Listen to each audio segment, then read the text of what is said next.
Happy New Year! I'm sitting here today with JohnnyC, JC from Philly. We're going to talk a little bit about his first poem that he posted, Hardwired. A lot of the poems he's written are based on experiences in Vietnam. A lot of them stemmed from nightmares that he had way back, and he was able to put it on paper. We're kind of going to break down this poem, Hardwired, and kind of dig a little deeper into the reason why he wrote it. I'm told we are going to a place where they will be. While they wait in hiding from us, are they as scared as me?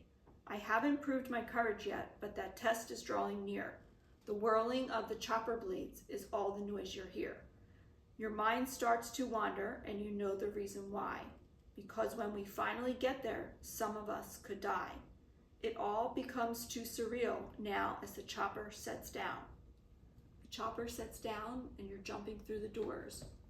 What happens? We had just got done taking civilians from the 91st Evac Hospital back to an aid station out and about out in the bush. And on the way back, a distress call came out.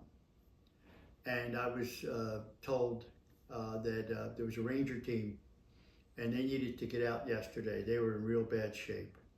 Now, usually when this happens, when they put a call out, the rangers to come out, they'll send 3 choppers because it's a tactic that they use to where Charles has to figure out which one it is. It's like playing hide and seek. And is there instances where they use less? Yeah, but they send gunships, they send everything to get these guys. We're basically a helicopter crew with our own personal weapons. If we were to get in anything, we don't have overwhelming firepower. And since these guys are in real bad shape, it's not going to be too good of a situation we're going to be in. But we took the call anyway, and it's obvious that these guys wanted to get out, so we were on our way. So we were the closest. We were there. We were right in their backyard where these guys were. And en route, when we finally got in around where the area was, they couldn't signal us with any kind of a flashing light or any kind of a tarp they put down, a color thing, where they couldn't do anything. They had to stay hidden, and we had to look for a sign that was given. I don't know what the sign was. I just know that when we started to fall, I thought we ran out of gas in the helicopter because that's how fast we came out of the air, landed right near them. I jumped out, crew chief was right with me. We ran over and these guys just came right up out of these graves. And it was the most eeriest thing I ever saw. And I just grabbed one guy, I grabbed stuff and I just hurried him over. The crew chief was doing the same thing. And then we ran back and got the next.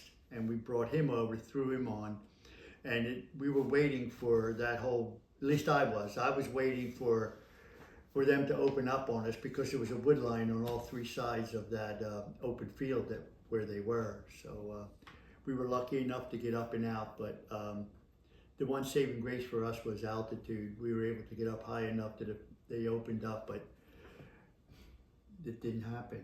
So. But your heart is still like pounding, like racing. Yes, and the adrenaline rush is unbelievable. I don't think any of us can experience or even understand what you went through unless you were there or you were one of those people on that helicopter at that time. But hopefully through these poems, we're sharing the experiences and backgrounds. This poem is about nightmares. The other nightmare you experienced was confronting the enemy with a gun with no ammo. Yeah, we were told that the old man, the captain on our hill, said that we needed to get down in the Ville because the intelligence report said that the VC were coming there. And so we jumped in our vehicles and whatnot. And I don't know how I did it, but when I got halfway down to where the village was, a couple miles, I realized I had no ammo for my M79 grenade launcher. I had the grenade launcher, but I didn't have the ammo. I didn't have my vest. It looks like a fishing vest.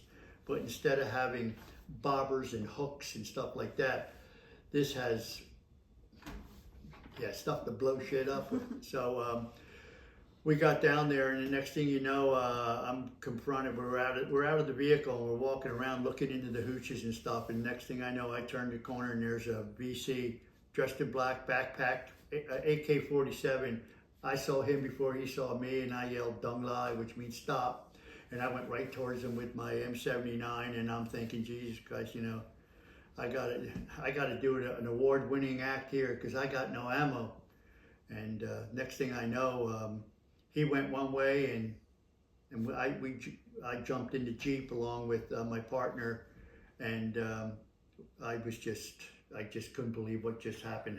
But I'm here to talk about it. And A nightmare. I survived it. I mean, that all these poems are based on nightmares reoccurring. So stay tuned for more. We're going to keep focusing on the different poems and the history and the background of how they came to be. Thank you, and Happy New Year.